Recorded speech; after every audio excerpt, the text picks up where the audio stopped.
Los magistrados de apelaciones dijeron no al antejuicio en contra del alcalde Álvaro Arzú. ¿Qué consecuencias tiene esto para el Ministerio Público? De eso hablaremos esta noche. Participe con la etiqueta SF Inmune. Pero antes vamos a la nota del día.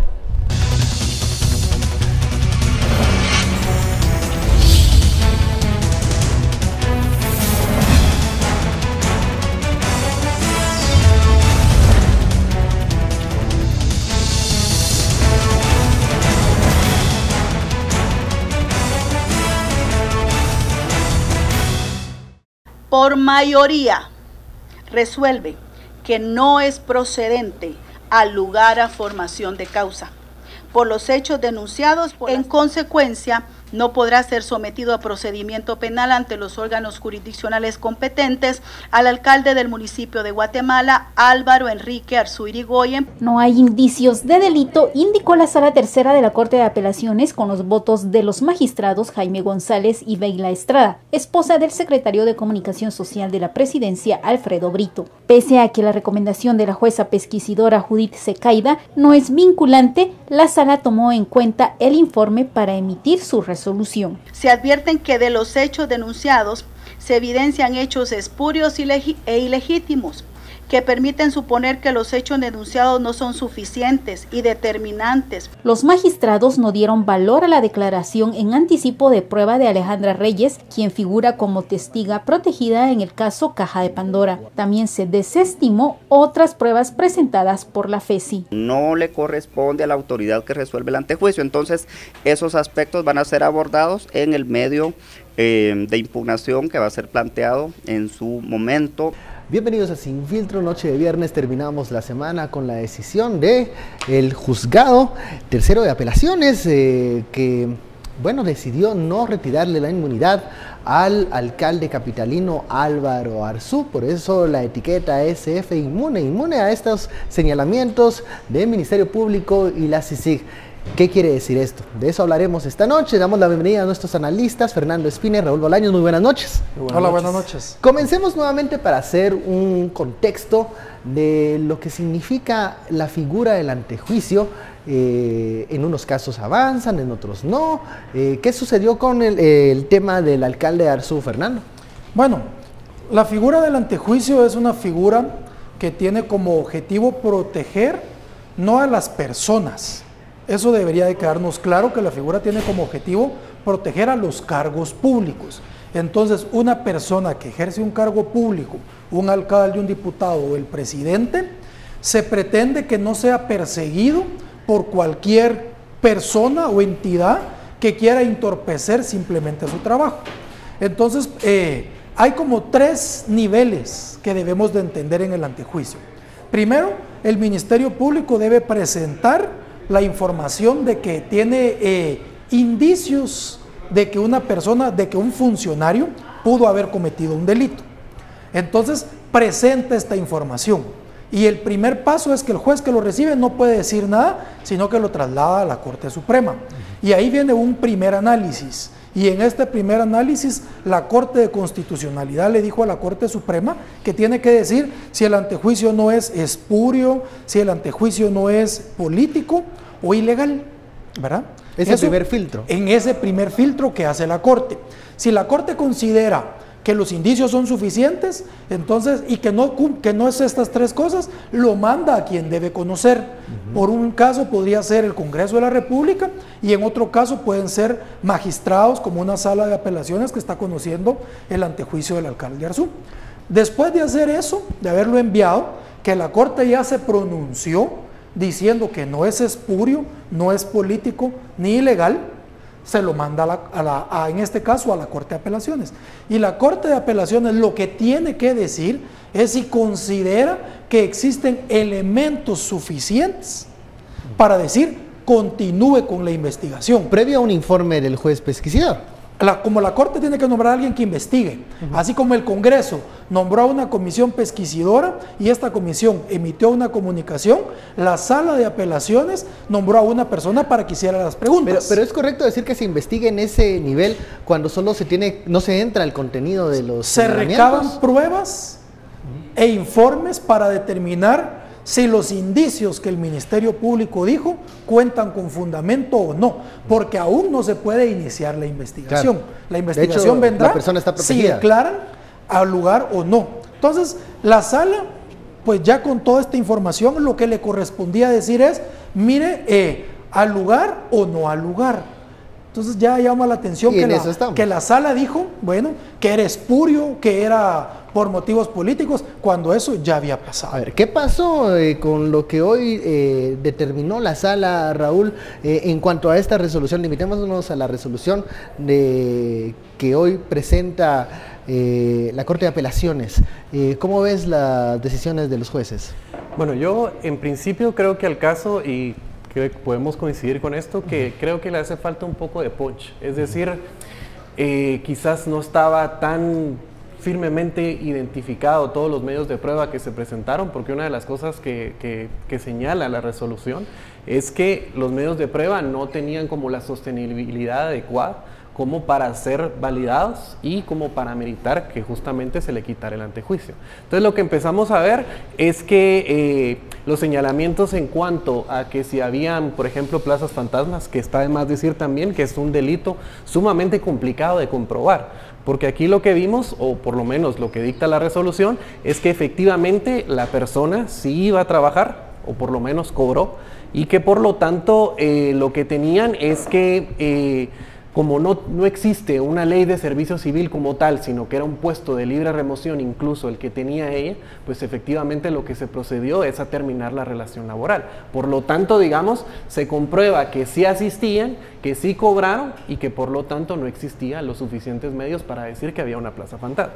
Luego, tenemos con el tema de las actividades que pudieron haber sido financiadas a través de la empresa de Byron Lim, se señala que no necesariamente pudieron ser parte de una actividad propiamente de la municipalidad o propiamente del partido. Aquí como que no hay una claridad que es una cosa y la otra. Entonces, es una zona gris, digamos. Así es. Yo creo que la parte importante a evidenciar aquí es todos los vicios que contiene nuestra propia administración pública, que contiene nuestro sistema judicial, que no nos permite llegar más allá. Y yo creo que ahí casos como este lo que nos enseñan es el camino que deberíamos de tomar para que no tengamos estos problemas en otros casos. Es decir, que lo que empezamos a ver, uno, es que la figura del antejuicio es una figura que nos limita para proseguir la investigación.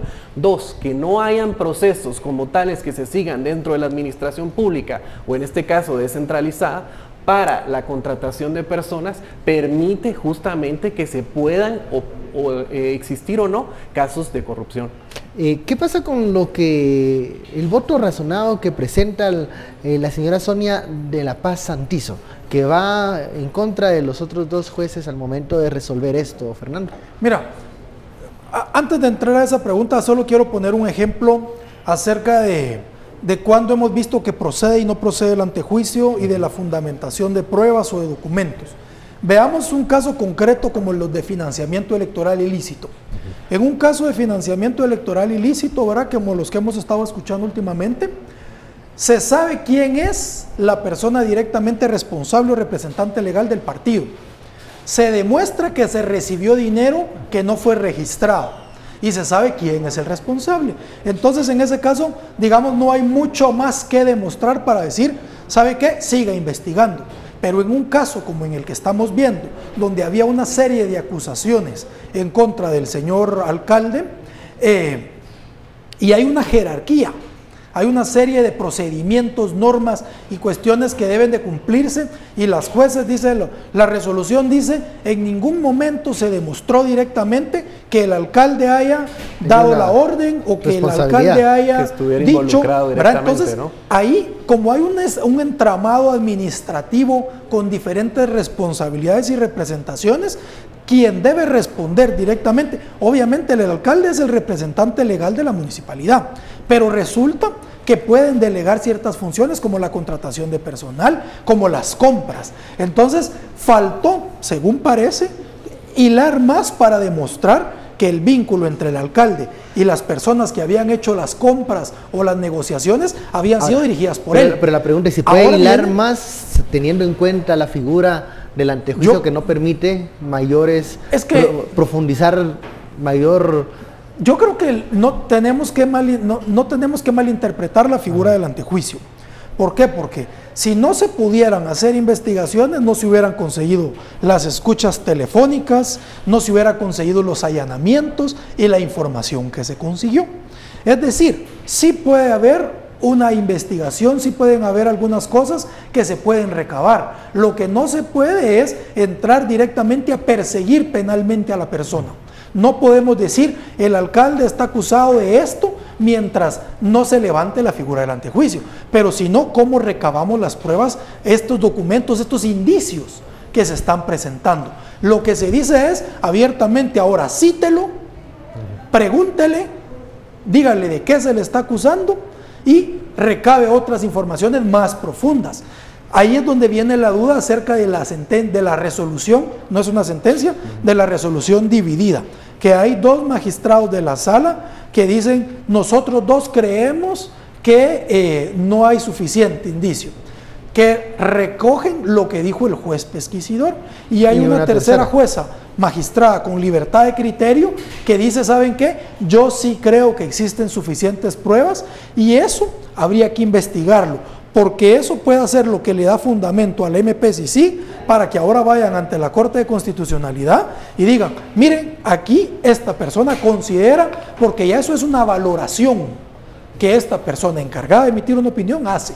Entonces puede decir, estos no valoraron esos criterios, valórenlos. ¿Qué opinamos de ese voto razonado de la magistrada? Sí, yo creo que va a ser un elemento que va a tomar muy en cuenta la Corte de Constitucionalidad para ver si le hace un llamado en torno a la interpretación que hayan tenido en la resolución para que ésta sea revisada. Yo creo que esa parte quizás pueda tener algún elemento, digamos, de juicio la Corte para decir, bueno, si no fue unánime, quiere decir que hay algo en lo cual no se está interpretando correctamente y por lo tanto el juzgado va a tener que revisar. Aquí la parte importante es que obviamente esto no va a implicar que haya un cambio de juzgado, no va a implicar nada más que una ampliación por parte del juzgado en torno al proceso de investigación. Entonces yo creo que esa es una, digamos, una característica que tiene el sistema guatemalteco, que la ruta a seguir hubiera sido de todos modos el tema de la Corte. No es que este caso, por ser el alcalde, represente, digamos,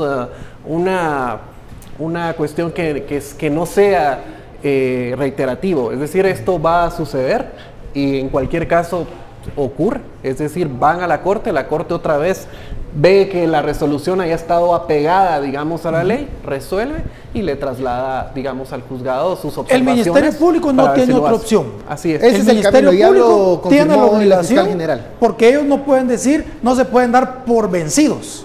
El Ministerio Público tiene que impugnar las resoluciones para demostrar que su argumento es válido.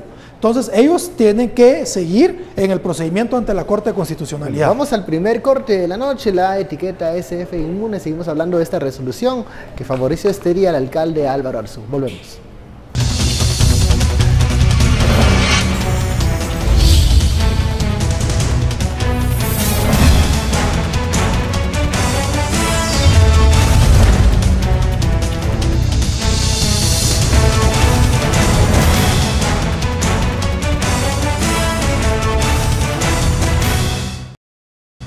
Hay indicios racionales suficientes para considerar que los hechos denunciados pueden ser constitutivos de ilícitos penales, y tomando en cuenta que en los mismos recurrentemente se menciona la participación del señor Álvaro Enrique Arzú Irigoyen y se ubica en los 13 eventos contenidos en la denuncia, quien al momento del acaecimiento de los mismos ostentaba el cargo de alcalde municipal de la ciudad de Guatemala y que actualmente ostenta el mismo cargo público, para que el Estado pueda cumplir con su función de investigación dentro de un proceso penal, así como establecer la verdad de los hechos, garantizando en todo momento el debido proceso que conlleva implícita la presunción de inocencia, especialmente determinar si existió participación o no existió participación por parte de la autoridad denunciada en los hechos. Considero que es procedente declarar al lugar formación de causa en contra del alcalde municipal de la ciudad de Guatemala, Álvaro Enrique Arzú Irigoyen. Es por ese motivo que disiento de la decisión tomada por la mayoría de este tribunal, dejando por este medio asentado mi formal voto razonado. La declaración de la magistrada. Bueno, seguimos hablando con este tema, la etiqueta SF inmune y la decisión de la Corte. Hablábamos ya en el bloque anterior que sí, el camino parece dirigirse a la Corte de Constitucionalidad, pero hagamos un alto en el camino. Los medios de prueba, que ya lo mencionaba Raúl, igualmente los magistrados van a verificar, van a indagar en esos supuestos que presente el Ministerio Público, pero ¿qué tan fuertes son si ya hoy 2 magistrados han dicho no son suficientes para abrirle causa al alcalde metropolitano? Bueno, no conozco la totalidad de los elementos, pero sí puedo decirte que escuché la argumentación de los magistrados que dijeron que no al lugar el antejuicio, y me parece, como les comentaba antes, que yo no veía que se haya demostrado el vínculo administrativo, legal e institucional entre el alcalde y las personas con quienes había comunicación o acuerdos en la municipalidad. Pensemos, se le está acusando de un caso de plazas fantasmas. En un gobierno municipal, el alcalde puede tener una figura, el consejo municipal puede tener una figura como un gerente o un departamento de recursos humanos, que es el que se encarga de hacer todas las contrataciones, y el que él haya delegado a que ese departamento o ese gerente haga esas contrataciones, no lo podemos responsabilizar directamente. Si encuentran algún documento o alguna cosa que diga que el alcalde dice, mire, contrate a esta persona, podríamos hablar de un abuso de autoridad, pero una plaza fantasma, como se le ha llamado, que en realidad se llama fraude, se llama el delito, porque consiste en que la persona supuestamente trabaja, pero no trabaja, ¿verdad? Entonces está defraudando al Estado, o en este caso a la municipalidad. Es muy difícil demostrarlo si no tienen esta documentación o estos respaldos. Entonces ahí me parecía un caso a mí complicado. Pero y el otro caso, ojo que ahí sería para la persona, no sería para el alcalde. Exactamente. O sea que ahí, no necesariamente el alcalde sería el acusado, el que estuviera cometiendo fraude, sino la persona que supuestamente se ha contratado. A quien él, la contratada, y a quien el alcalde designó para contratar personal. Pero no responsable directamente el alcalde, o eso, digamos, es lo difícil de... Claro. Lo que pasa es que administrativamente hay que ver la administración de la municipalidad, y en una municipalidad chiquita el alcalde es el jefe del todo el personal, pero en una municipalidad como la de Guatemala yo no dudo que existe un gerente y un departamento de recursos humanos, y que hay una persona que ha sido delegada por el consejo, por el gobierno del municipio, para que firme contratos. Entonces, a menos que logren demostrar que Arzú dijo, mire, yo quiero que contrates a esta persona y que esta persona no venga a trabajar, entonces ahí podemos demostrar esto del fraude. Otra cosa es que diga, contratar a esta persona porque yo quiero, sin pasar los procedimientos legales, podríamos demostrar un abuso de autoridad, pero demostrar eso no ha quedado claro. Y el otro caso de las escuchas, iba a preguntar, ¿qué pasa con los audios, con las referencias al señor Oro, con lo que se dio a conocer en estas llamadas, en esas interceptaciones telefónicas? ¿Cómo tienes claro tú quién es el señor Oro? Es que aquí, digamos, hay una argumentación en la cual él dice, no hay una referencia clara hacia mí. O sea, es decir, ¿cómo demuestras tú que el que está implicado es él? Entonces la pregunta es, digamos, ¿cuáles son los criterios de evaluación de la prueba? Que creo yo que eso hubiera sido importante justificar en la resolución. Es decir, no nos parece que sea una prueba válida en función de estos y estos elementos, sino simplemente la palabra digamos, de moda dentro de la resolución fue espurio. O sea, continuamente se repitió espurio como tal. Y eso no les correspondía.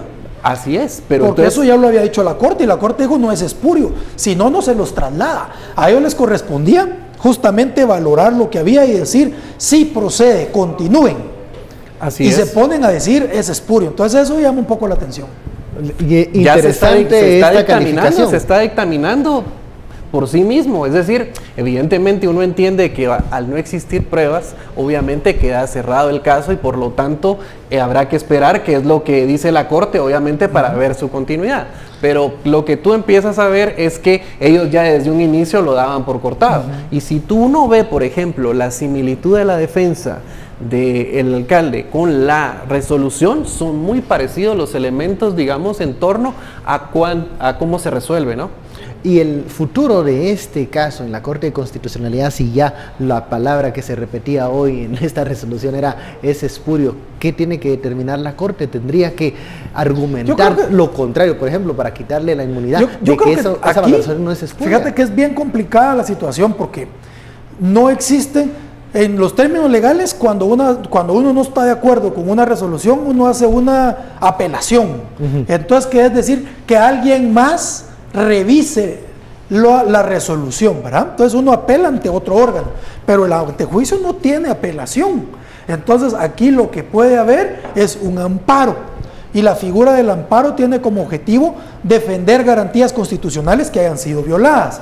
Entonces, ¿qué es lo que la Corte, lo que el Ministerio Público le puede decir a la Corte que revise? Le puede decir, tal vez que el procedimiento estuvo mal hecho, porque no se aplicó alguna norma o no se cumplió algún paso, que revise el procedimiento y que les ordene volver a resolver. Puede ser por un lado. Y por otro lado, puede ser que les diga que la valoración de los documentos que hicieron pues no era la adecuada, porque hubo una persona que lo valoró de forma diferente y que por eso ellos creen que deben hacer una nueva valoración para dar más fundamento. Eso es lo que la Corte podría decir, pero la Corte no puede resolver diciendo sí al lugar, porque eso lo resuelve en este caso la sala encargada del antejuicio. ¿Qué futuro vemos para para el caso Caja de Pandora? Pareciera que la Caja de Pandora, entonces, la sorpresa es para el Ministerio Público en estos momentos, ¿o está cuesta arriba la situación? Yo creo que, de hecho, la fiscal lo dijo hoy, que ella piensa que van a salir más casos dentro de su periodo de administración, por lo tanto, efectivamente, como se le denominó como Caja de Pandora, lo que vamos a ver son otros casos alrededor de este, y yo creo que este caso, el alcalde ha salido bien librado, porque no se ha demostrado, digamos, con contundencia, digamos, la trazabilidad de su implicación en el caso. Yo creo que era muy difícil este caso demostrarlo por las acusaciones que tenía, es decir, él como alcalde pues tiene una figura, no es lo mismo los casos, digamos, de plazas fantasmas en el Congreso de la República, que es un poco más fácil demostrarlo, es decir, a pesar de que la figura legal no existe, es más fácil demostrar que efectivamente no estaba y que alguien estaba cobrando por esa persona. Pero aquí en este caso aprobó eso, porque ahí fueron a recursos humanos, vieron quién era la junta directiva, prueba y te vas, sí, pero aquí es otra cosa. Pero aquí es mucho más complejo, o sea, no es tan fácil como podría verse, y por lo tanto tampoco una implicación necesariamente directa con el alcalde. O sea, aquí yo creo que era un proceso más difícil, y por eso yo decía que la acusación tenía que haber tenido un poco más de fuerza para tener un sustento si se buscaba probar la implicación del alcalde, ¿no? A mí lo que me llama la atención, el alcalde Arzúa es una persona que tiene muchos años en la política nacional, que ha estado en muchos cargos públicos, que ha tomado muchas decisiones, y que la responsabilidad de un funcionario público no se le vence al día que sale al día siguiente. Uno carga con 20 años de responsabilidad. Entonces, a mí lo que sí me llama la atención y me parece raro es que hayan sacado un caso contra el alcalde por un tema tan pequeño y tan fácil de quitárselo, de evitarlo. Entonces yo creo, yo hubiera esperado que hubiera habido un poco más de fundamentación, o que hubieran habido casos más vinculados con la administración de fondos, con la toma de decisiones, fideicomisos, por ejemplo. Con los fideicomisos, ¿verdad? A lo mejor van a venir, pero cuando nosotros vemos este caso en los términos en lo que la sociedad guatemalteca está planteando las cosas, como una guerra que no estoy de acuerdo con los términos, ¿verdad? Pero como son términos mediáticos, por un lado el pacto de corruptos, unos llaman a estos pacto de corruptos y estos llaman al otro pacto de terroristas, ¿verdad? Porque dicen que lo que quieren es desestabilizar al Estado. Entonces, si nosotros vemos el conflicto en los términos de estos dos grandes grupos, pareciera que en este caso, por una mala jugada, este grupo del que llaman el pacto de corruptos sale con una victoria, ¿verdad?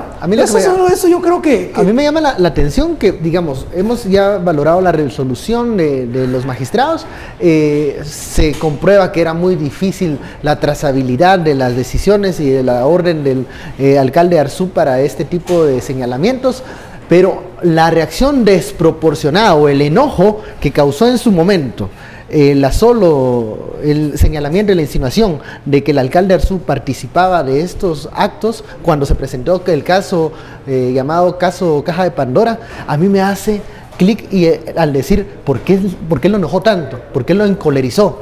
¿Por qué? ¿O teme que estén buscando algo más? Si esto era pequeño, o sabía que iban por otro tema y que este era solo, digamos, uno de los primeros casos que se iban a presentar, porque si nosotros desde inicio, o ellos, mejor dicho, el círculo cercano del alcalde Arzú, hubiera determinado y visto, esto no tiene futuro, esto no va a pasar, es muy difícil que se le compruebe, no corresponde a la reacción hepática que tuvo el alcalde cuando llegaron a tocar sus territorios, cuando vio que el Ministerio Público llegó y entró al Palacio de la Loba.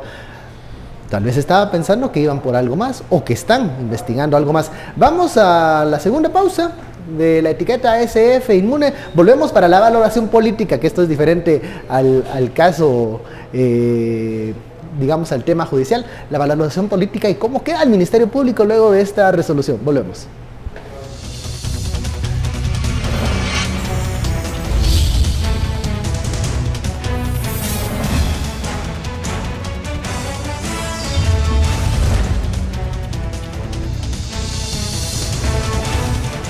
Regresamos a Sin Filtro, la etiqueta de la noche SF Inmune. Estamos hablando de la resolución que favoreció este día al alcalde Álvaro Arzú. Él mantiene su inmunidad. Antes de continuar con el análisis, es momento de ir con nuestro director, Haroldo Sánchez, para conocer los temas más relevantes de Sin Reservas. Gracias, Ben Caichín. Hoy tendremos en Historias desde el Sillón cuando las religiones se convierten en problema al fanatizarse sus miembros. Además, se abren posibilidades para que 500 niñas puedan estudiar ciencia y tecnología en la universidad. Un especial de un promotor de la paz con una campaña llamada No a la Violencia. Y al cierre, Blanca Ixquiaque, salteca de pura cepa, cambió el mundo del chocolate a una forma muy especial de elaboración. Los esperamos, pero ahora quédese con lo mejor de Sin Filtro. Hasta pronto. Así es, Haroldo, estaremos pendientes entonces de Sin Reservas al concluir Sin Filtro. Continuamos y vamos a entrar en el tema de la valoración política, quiénes ganaron, quiénes perdieron con esta resolución de la Corte de Apelaciones. Raúl, ¿cómo queda el Ministerio Público?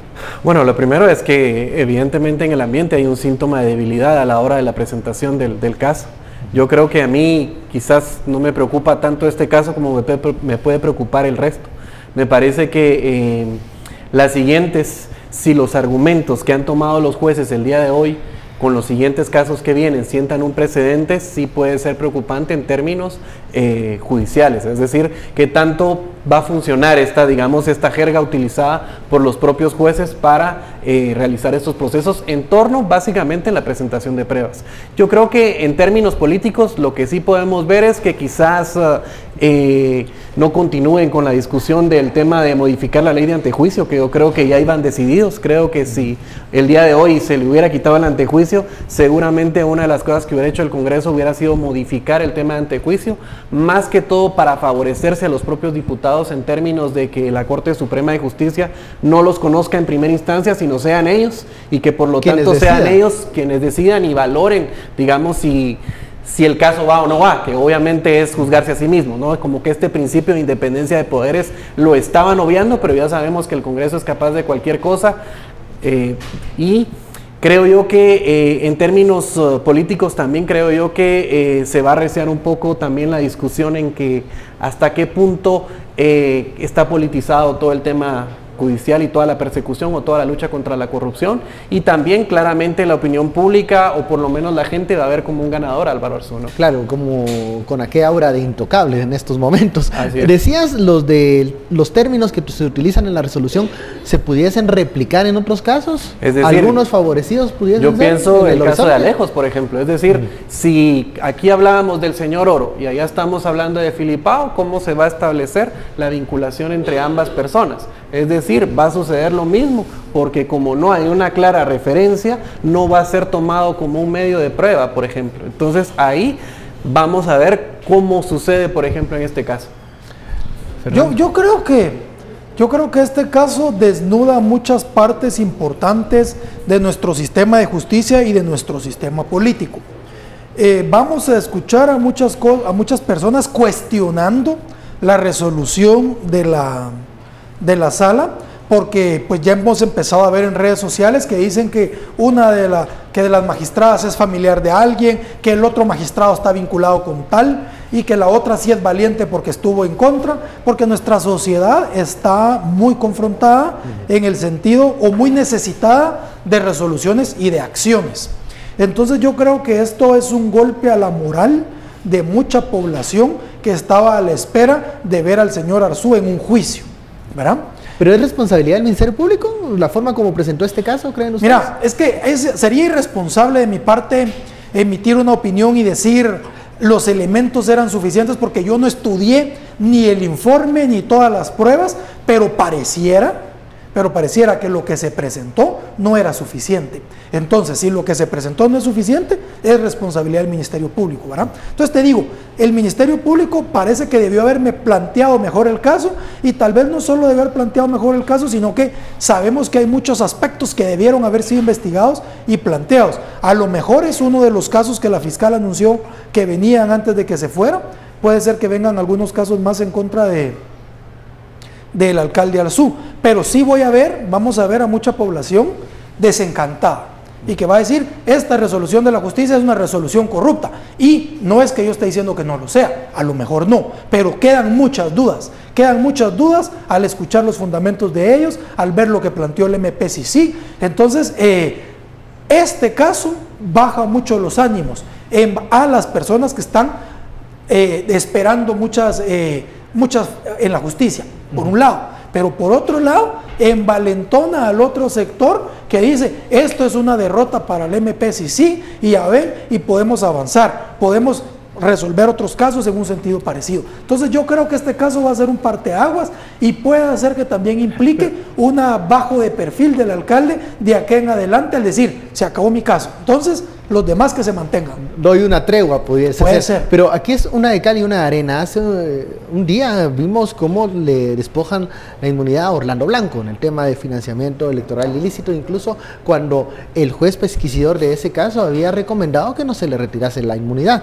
Entonces pareciese que, más allá del marco legal, los antejuicios también están muy supeditados al tiempo político y al pulso de las fuerzas de momento. Sí, a mí la verdad lo que me preocupa es la subjetividad que han tenido los jueces en varios casos. Es decir, tú ves resoluciones que te podrían asemejar, lo hablamos con el caso de Transurbano la última vez, que uno no entendía por qué unos sí, otros no.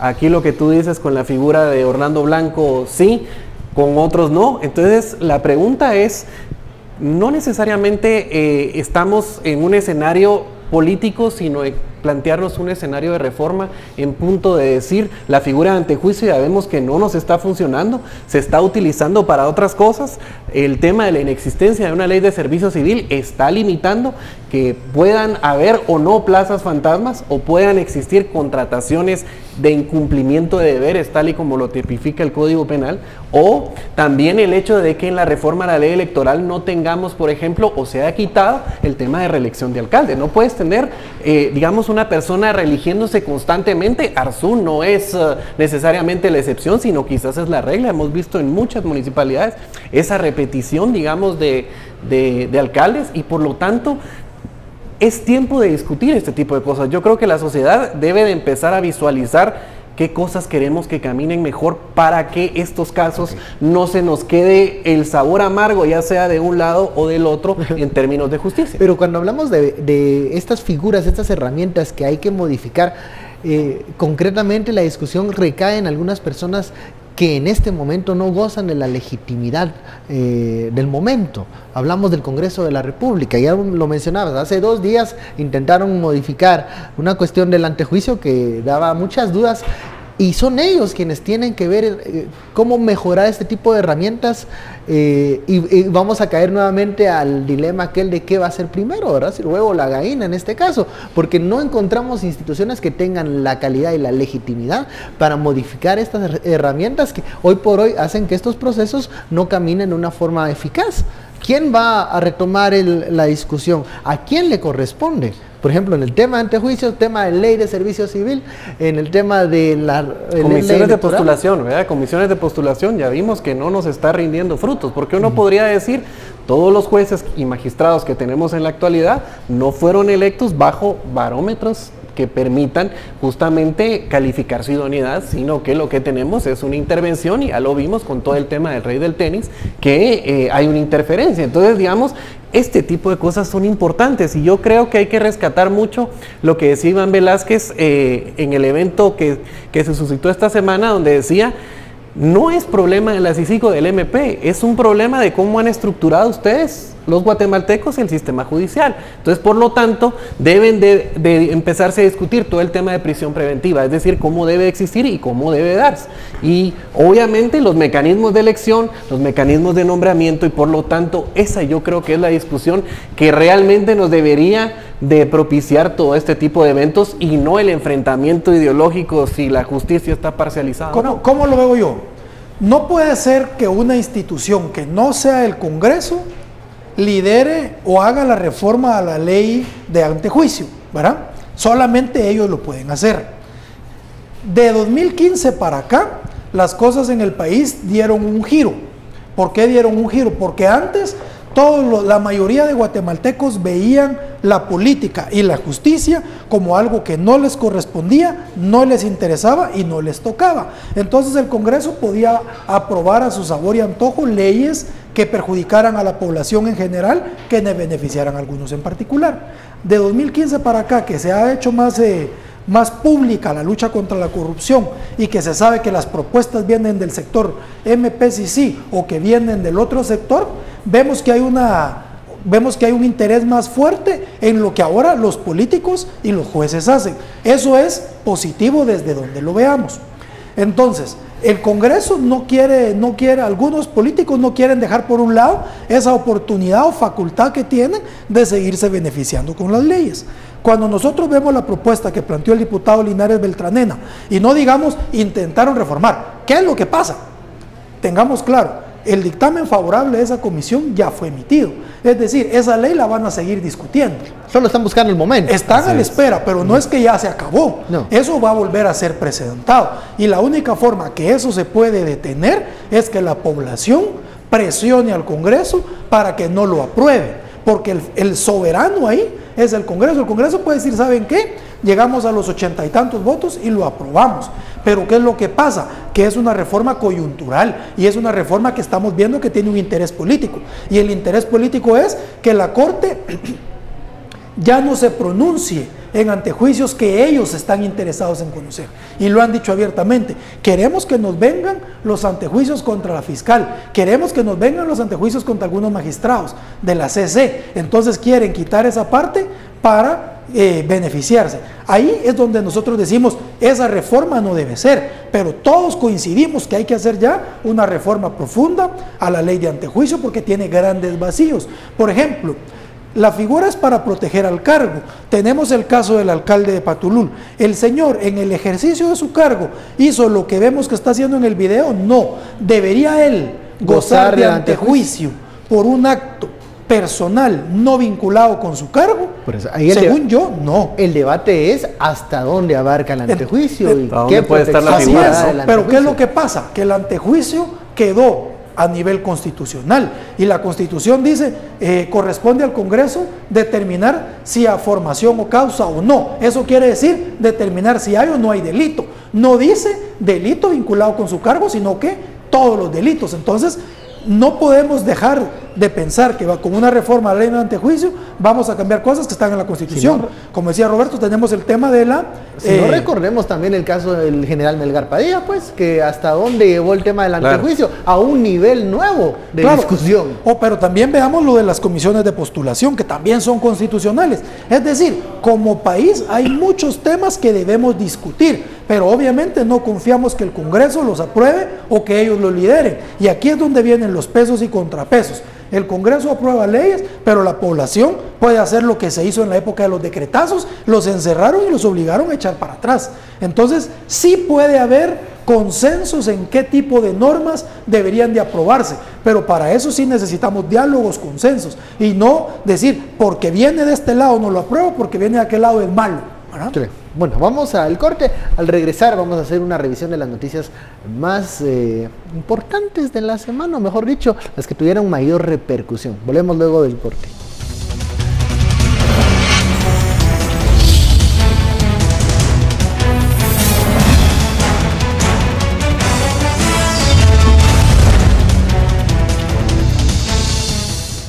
Regresamos a Sin Filtro, la etiqueta SF Inmune. Como es viernes, hacemos la revisión de la noticia más impactante de la semana y por qué, y esas consecuencias que puede tener esa nota que se conoció durante estos días. Raúl, ¿qué noticia es la que más impacto causó esta semana? Obviamente yo creo que la más importante es la de hoy, pero no me quiero quedar con la de hoy porque ya la discutimos. Creo que me voy a quedar con la fecha del evento. Creo que el día del evento, creo que se marcaron cosas importantes. Me parece que esta discusión la deben de conducir los moderados. Me parece que una parte, cuando se llama peyorativamente moderados, para mí son democráticos, y para mí esa parte es lo que le hace falta a este país, es decir, trasladar a la discusión a un ámbito democrático en el cual tú puedas tener tu postura, yo pueda tener la mía, pero a partir de eso busquemos la que pueda incluir a ambos y que nos permita salir de esta situación. Yo creo que encabezar, digamos, este tipo de frentes ciudadanos, yo creo que es sumamente importante para la sociedad guatemalteca, y sobre todo me parece importante para que exista una rotación dentro de las élites políticas de este país. Ahora, esta reunión que se dio el miércoles del Encuentro Ciudadano, para algunos también significó, o lo vieron así como una fragmentación más de la sociedad guatemalteca, porque hay una opinión diferente, digamos. ¿Se ve así en este momento? Pero o es una convocatoria? Yo creo que es un llamado visible al diálogo. Me parece que, tal y como tú decías, la sociedad se ha politizado, que también es una parte buena, pero yo creo que es importante ese llamado al diálogo, es decir, construyamos juntos, y sobre todo una agenda política que nos puede servir, quizá, como lo mencionábamos en el segmento pasado, un Congreso que no tiene la legitimidad para abanderar, digamos, una reforma política, pero quizá lo que podamos empezar a tener es una circulación de nuevos liderazgos que permitan discutir una nueva agenda en las próximas elecciones y que permitan ahora sí reformar de una manera más legítima y creíble todos estos traves institucionales que tiene tanto la justicia, el sistema político, como la administración pública. Fernando, ¿qué noticia es la de la semana? Para mí, sin duda, la noticia del día de hoy es una noticia que marca pues un parteaguas en la justicia y en la política, que yo creo que vamos a ver reacciones muy importantes en los próximos días, tanto de qué va a pasar ahora, qué influencia va a tener el señor Arzú en la toma de decisiones alrededor de lo que la gente ha llamado el pacto de corruptos, tal vez no las personas, sino que mediáticamente se le ha llamado el pacto de corruptos, cómo va a reaccionar el MP CICIG. Me llama la atención también que últimamente he estado escuchando comentarios de parte de la fiscal que me hacen ver como de lo que no comparto del todo, ¿verdad? Por ejemplo, como decir que vienen nuevos casos en contra del alcalde, o cuando dice que hay personas que no van a dormir. Entonces, a mí me parece que la justicia está tomando en estos momentos un papel importante, y un papel que de alguna forma podría llegar a hablarse de politización, cuando no estamos hablando de cuestiones objetivas, que el Ministerio Público lo que tiene que hacer es, si tiene pruebas, si tiene información, ir y presentarlos y seguir los casos, y no avanzar o amenazar que habrán casos y cuándo van a haber. Entonces, para mí, la discusión alrededor de los temas de justicia y la confrontación que se ha dado, y que hoy vemos pues esto como una derrota o una debilidad para este sector, es una nota importante. Ahora, ¿será que cuando dices que no hay que hacer o adelantar tanto es también para no subir las expectativas de lo que pueda presentar el Ministerio Público? Porque me recuerdo que cuando la fiscal adelantó que tenía de 10 a 8 casos, todos los periodistas y los colegas estábamos contando si íbamos por el 8, si íbamos por el 7, si realmente se van a presentar 10 a finales de mayo o no. Están poniendo el Ministerio Público muy arriba del listón, y eso puede generar expectativas y luego algunas insatisfacciones al no llegar a esas metas o a eso que se pretendía presentar. Yo pienso que sin duda sí, es lo que te comentaba, que ahora la gente está decepcionada porque creyeron que el señor Arzú, que a muchos les desagrada, iba a ir a la cárcel. Pero resulta que el caso, no me atrevo a decir si está bien o mal planteado, pero pareciera que no había una investigación fuerte. Y si dijo que iban a haber 10 casos y vamos contando, vamos esperando, entonces se pierde objetividad.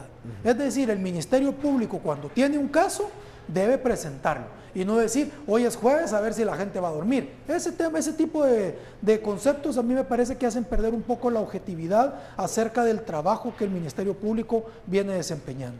Dos posiciones, una en cuanto al trabajo del Ministerio Público, que tendrá que pues reponerse de este revés, si lo podemos calificar así, de la resolución que hoy favoreció al alcalde Álvaro Arzú, y plantear, creo yo, de una forma diferente los casos, porque si esto se repite en otros que se están conociendo en este momento, el revés va a ser una y otra vez y más fuerte para la Fiscalía. Y hay prisa, hay prisa, recordemos que la fiscal se va el 17 de mayo. Es ya un conteo regresivo. Exactamente. Para algunos. Entonces tal vez eso tiene que ver en que los casos han salido no en el momento adecuado, con la investigación adecuada, pero ahorita tendrían que preocuparse por presentar todo lo que van a presentar fundamentado, porque recordemos que la figura del antejuicio tiene que pasar 3 filtros.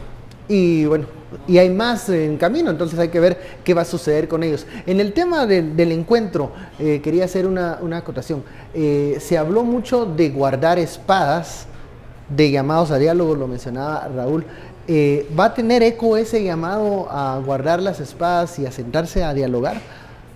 Yo creo que la parte más importante es que las cámaras empresariales se quieren sentar a dialogar. Yo creo que es una parte importante. Creo que sociedad civil ha aportado su grano de arena, lo vimos desde los acuerdos de paz.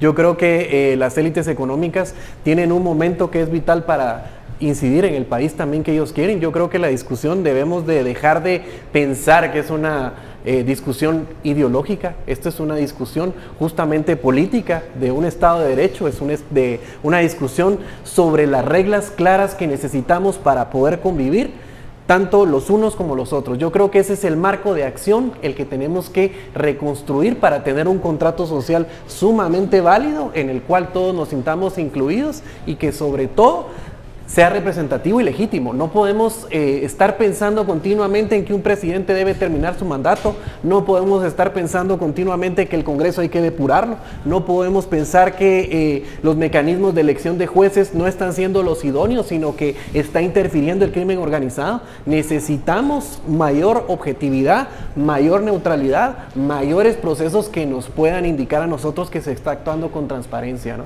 A mí me gustaría ser tan optimista como Raúl, acerca de pensar de que todo el sector empresarial está de este lado del encuentro ciudadano o del frente contra la corrupción. Yo creo que ahí nosotros vemos 2 o 3 caras visibles, que son estas personas de la cantina y algunos elementos de Fundesa, pero creo que el CACIF como tal y alguna buena parte del sector empresarial aún mantiene su respaldo, tanto al presidente, pero quizás como para liderar procesos, yo creo que quizás para liderar procesos nos pueda servir. Evidentemente, eso estoy de acuerdo, que ellos pueden invitar a esta otra parte del sector a sumarse, pero de momento yo no estaría tan convencido que todo el sector empresarial voltee la espalda a Arzú y que quiera sumarse a esto. Yo creo que incluso entre ellos se mantiene esta parte de la pugna, ¿verdad? Pero fíjate que la inestabilidad no debería de ser la regla. Eso es lo que a mí realmente me preocupa, que la inestabilidad sea la regla de convivencia. Pero estamos en un momento de crisis, estamos en un momento de ruptura sistémica. Estamos en un momento donde un sistema que se ha venido manejando casi durante toda la historia del país está siendo sacudido.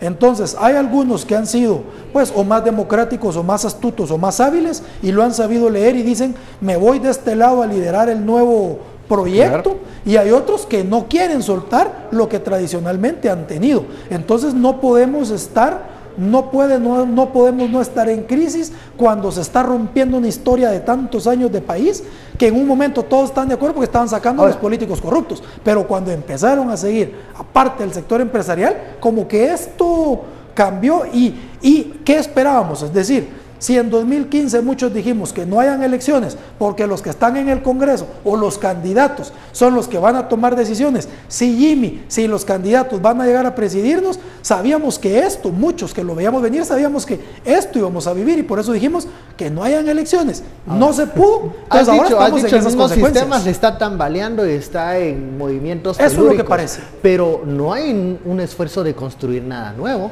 No. Hay que comenzarse a conocerse, a intercambiar ideas de qué vamos a hacer con un sistema que se viene abajo o que de momento, quisiera yo ser tan optimista diciendo que se va a resquebrajar todo, pero no funciona, porque puede que se restaure, ¿eh? No lo tomemos a la ligera, pero mientras tanto, mientras este sistema se tambalea, no hay una propuesta de qué edificar. Claro, yo lo que creo, yo no comparto el hecho de que no hubieran elecciones. Yo creo que una característica de un régimen democrático es la continuidad y la periodicidad de sus elecciones. Y creo que la parte que es súper vital era quizás habernos anticipado a ese escenario. Me explico. Posponerlas. Pero si nos hubiéramos anticipado a ese escenario, quizás tendríamos una bancada mucho más digna de la que podríamos tener en la actualidad. Es decir, podríamos tener quizás 20, 25 diputados liderando un proceso.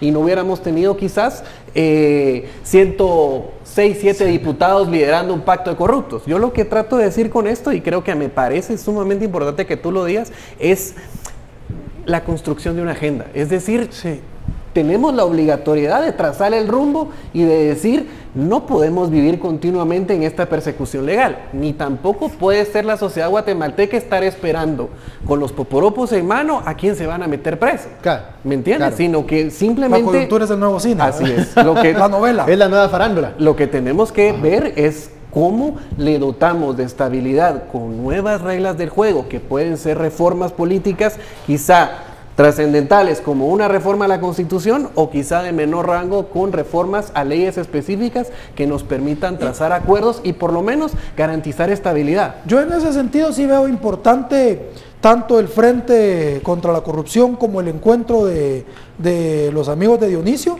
en el sentido de que ellos como grupo, como sector semi-homogéneo que yo lo veo, pueden ponerse de acuerdo, encontrar sus interlocutores válidos, pero que estos interlocutores válidos también dialoguen con los otros sectores de la población que ahí no están representados. Entonces yo diría, a ver, escuchemos a los grupos de los pueblos indígenas, escuchemos a los campesinos, a otros grupos urbanos. De lo contrario estaríamos repitiendo, digamos, un sistema sustituyendo uno por otro parecido. Yo diría, es válido estos encuentros ciudadanos que él organizó con su grupo, que los otros sectores también tomen el ejemplo y digan, a ver, los campesinos, hagamos nuestro encuentro de campesinos y discutamos cuáles son nuestros temas y qué país queremos. Y de aquí que salga un grupo a dialogar con los empresarios que están haciendo este frente o con otros y que así tomemos ejemplos, pero que sea una discusión pues diversa, ¿verdad? Vamos cerrando. Y no de grupos. Pero fíjate que no fue con su gente, o sea, sí, incluso hubieron discrepancias y diferencias importantes. Yo creo que quizás lo importante es sentarnos a dialogar y decirnos las verdades a la cara como ocurrió en muchos momentos del evento. Yo lo que sí veo es que estamos madurando como sociedad y que estamos quizá en un punto de inflexión en el cual debemos decidir que debemos mejorar y cambiar ciertas reglas del juego para la convivencia democrática. Bueno, se nos ha terminado el tiempo. Muchísimas gracias, Raúl, Fernando. Este viernes de las noticias destacadas y también de la decisión de la Corte de Apelaciones de mantenerle la inmunidad al alcalde Álvaro Arzú. Bueno, feliz noche, disfruten el fin de semana, nos vemos el lunes.